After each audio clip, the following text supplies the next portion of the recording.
اچھا امام صاحب، جیسے ہمیں پتہ ہے کہ جنت کے مختلف درجات ہوں گے، دوسرے یہ بھی ہے کہ جنت میں ہر خواہش پوری ہوگی. تو اگر کوئی انسان یہ خواہش کرتا ہے کہ میں اپنے اوپر والے درجے میں جانا چاہتا ہوں، تو اس میں کیا سچویشن ہے؟ اس کو تھوڑا ایکسپلین کیجیے پلیز. بھائی یہ مذہب کا سوال نہیں ہے، یہ انسانی نفسیات کا سوال ہے. ہم پہلے اس دنیا کی مثال لے لیتے ہیں کہ اس دنیا میں کیا ہوتا ہے. کسی کمرے کے اندر موسیقار بیٹھے ہوں 8-10 اور کوئی بہت بڑا میوزیشین انٹر ہو، تو لوگ امیڈیٹلی کیا کریں گے؟ لوگ اس کے لیے جگہ خالی کریں گے، اس کو بٹھائیں گے، اس کی عزت کریں گے، اس کی تعظیم کریں گے، اسے بڑا سمجھیں گے، خود کو چھوٹا سمجھیں گے. کہیں پر کلب کرکٹرز کے درمیان کوئی انٹرنیشنل کرکٹر آ جائے تو لوگ اس کو رشک سے دیکھیں گے، یہ خواہش کریں گے کاش ہم بھی اتنے ٹیلنٹڈ ہوتے ہیں. ان کے اندر یہ خواہش ہوگی کہ اس کے ساتھ ایک سیلفی لے لیں، اس کے ساتھ ایک تصویر بنا لیں. بڑے استاد کے سامنے چھوٹے اسٹوڈنٹ کا بھی یہی رویہ ہوگا. جس چیز کا آپ کو پیشن ہے، جس چیز کا آپ کو شوق ہے، جس چیز کی آپ کو خواہش ہے، اس چیز کے اکابرین سے جب آپ ملتے ہیں، بڑوں سے آپ ملتے ہیں، تو آپ کے دماغ میں یہ خواہش پیدا ہوتی ہے کہ اس کی جگہ میں ہوں، جو اس کے پاس ہے وہ مجھے مل جائے. یا آپ کے دماغ میں رشک آتا ہے، آپ کے دماغ میں رسپیکٹ آتی ہے، آپ کے دماغ میں عزت آتی ہے. ایسے ہی. جنت کی جب آپ بات کرتے ہیں تو جس شخص کو جنت حاصل کرنے کا پیشن ہے، جس شخص کے اندر یہ خواہش ہے کہ اس کو جنت ملے، وہ اس دنیا میں اس جنت کو حاصل کرنے کے لیے کوشش کر رہا ہے. جیسے ایک کرکٹر کوشش کر رہا ہے، اس کو پتا ہے کہ کتنا مشکل ہے کرکٹر بننا، وہ ریلیٹ کر سکتا ہے ایک بڑے کرکٹر کے ساتھ، اور کہہ سکتا ہے یار اس نے جو محنت کی ہوگی نا، یہ جس لیول پر ہوگا میں نہیں پہنچ سکا. جس نے اس دنیا میں جنت کی کوشش کی ہوگی، روز حشر آئے گا، وہاں پر لوگ سابقون اولون اس کو دکھائے جائیں گے کہ یہ کون سے ہیں. بتایا جائے گا، کھول کے رکھ دیا جائے گا کہ انہوں نے دین کے لیے کیا کیا خدمات انجام دی، یہ کتنے بڑے لوگ تھے، انہوں نے کتنی ایفرٹ کی، انہوں نے کتنی کوشش کی. اس کے دل میں ان لوگوں کے لیے ایک عزت پیدا ہوگی، اس کے دل میں ان لوگوں کے لیے ایک رسپیکٹ پیدا ہوگی، ایک مقام اس کے دماغ میں آئے گا کہ یہ کس مقام کے حامل ہے. کیا وہ یہ چاہے گا کہ وہ ان کو ریپلیس کر دے یا ان کے برابر ہو جائے؟ وہ ایسا نہیں چاہے گا. جنت کے بارے میں آپ کو بار بار یہ بات بتانے کی کوشش کرتا ہوں کہ اس دنیا میں ہمیں اس لیے بھیجا گیا ہے کہ ہمیں اینڈ میں جنت دینی ہے، اور جنت میں کوئی فرعون نہ بنے. جنت میں ایبسولوٹ پاور ملنے کے باوجود power corrupts and absolute power corrupts absolutely, تو ایبسولوٹلی کرپٹڈ نہ ہو وہاں پر.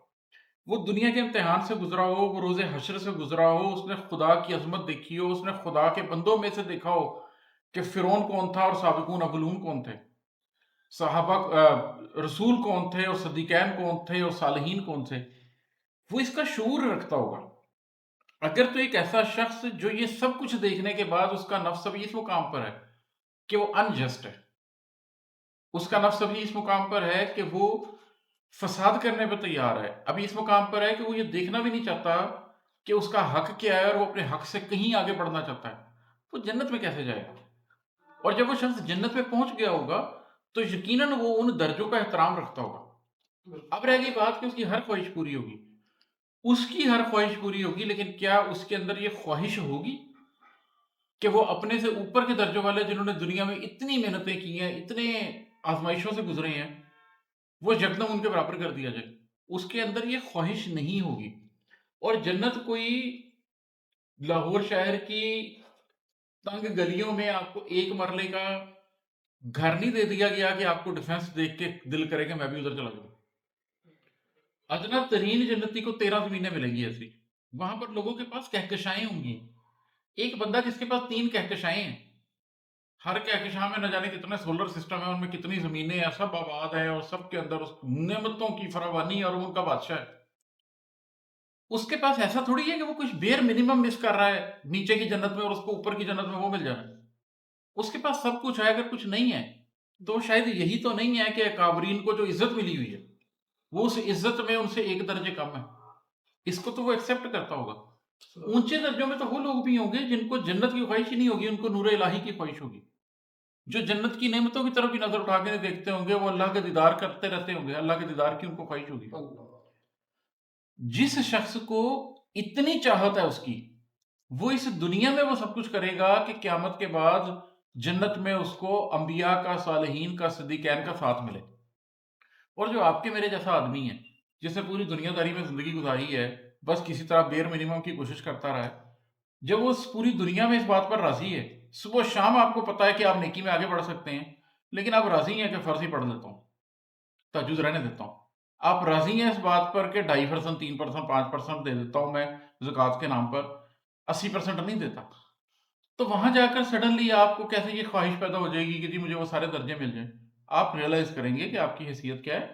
آپ کی ہر خواہش پوری ہوگی، جنتی کی ہر خواہش پوری ہوگی، لیکن وہ خواہش جنتی کی ہوگی، جنت تک پہنچنے والے شخص کی ہوگی. اس کے نفس کا ایک معیار ہوگا، وہ غلط بات نہیں کرے گا. سر، جنت کا موضوع چل رہا تھا تو میں نے سوچا کہ میں بھی ایک کویشچن پوچھ لوں. کافی دیر سے میرے ذہن میں کچھ سوال تھا کہ جب لوگ جنت میں جائیں گے تو وہاں پہ بندے کا جسم ہوگا، وجود ہوگا، یا بندے کی روح ہوگی؟ پلیز اس میں تھوڑی ہمیں کلیئرٹی دیں. دیکھیں، جو ہمیں قرآن بتا رہا ہے اس کے حساب سے تو سیدھا سا جواب ہے کہ جنت میں آپ کی جسم کے ساتھ زندگی ہے، اس لیے کہ اللہ تعالیٰ جنت میں ان نعمتوں کی بات کر رہے ہیں. مرغوب پرندوں کا گوشت جو چاہیں گے کھائیں پیئیں گے، دودھ کی نہریں، شہد کی نہریں، عورتیں، یہ ساری فزیکل اینٹیٹیز ہیں. آپ کو فزیکل نعمتوں کے بارے میں بتایا جا رہا ہے. ہاں، یہ درست ہے کہ ساتھ میں اللہ تعالیٰ یہ بھی کہتے ہیں، یہ جو مثالیں اللہ تعالیٰ نے دنیا میں دی ہیں نا، قرآن میں دی ہیں نا، دنیا دار لوگوں کے لیے کہ وہاں پر تمہیں کھانے کو یہ ملے گا اور سونے چاندی ہوگا. وہ اللہ کی ضرورت نہیں تھی کہ وہ ہمیں سونے چاندی بتاتا یا عورتیں بتاتا یا ہمیں خوراک بتاتا. وہ انسان کی ضرورت ہے. انسانی نفسیات پڑھیں. بڑے بڑے ویسٹ کے سائیکالوجسٹ کیا کہہ رہے ہیں؟ فرائڈ پوری اپنی تھیوری اس بات پر دے گیا کہ جنس ہی جناب انسان کے لیے ایک محرک ہے. وہ اس کے پیچھے ہی بات کرتے رہے.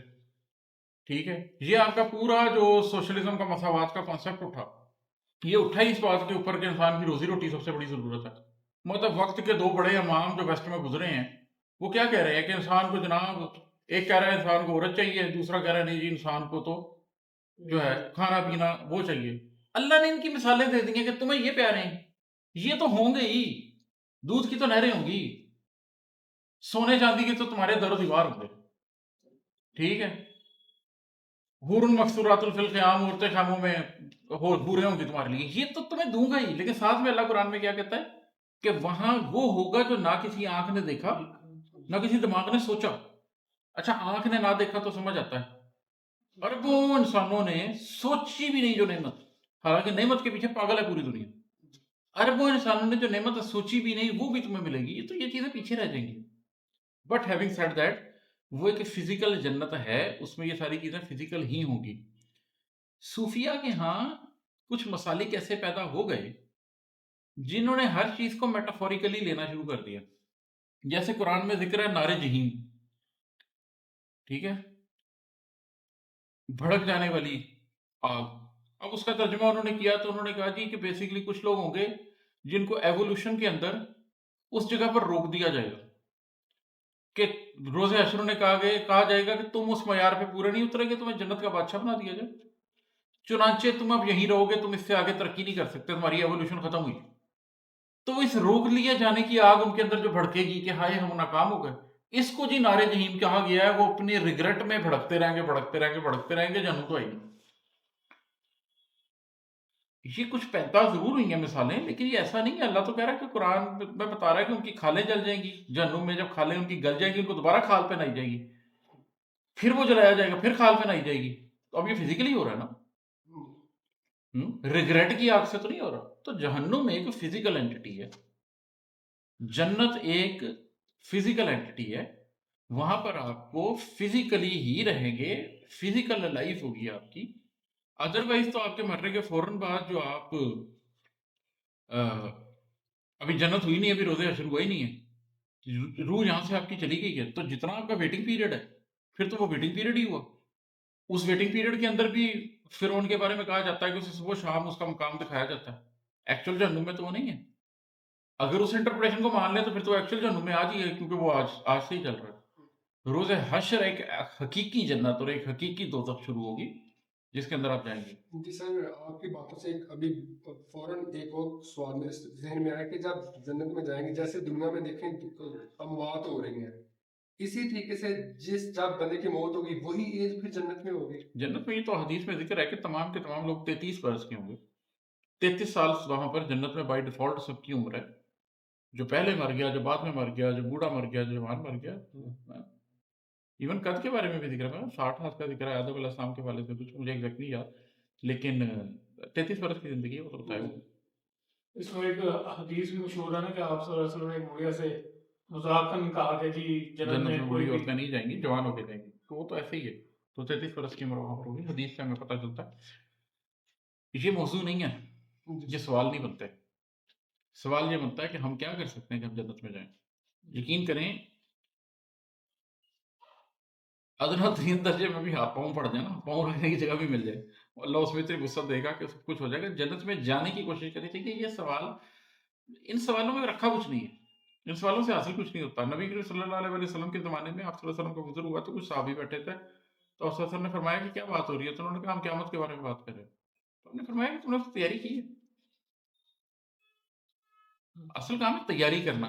ٹھیک ہے، تھیوری میں علم جان کر کیا کریں گے؟ جتنا علم ہوگا اتنا زیادہ سختی ہوگی.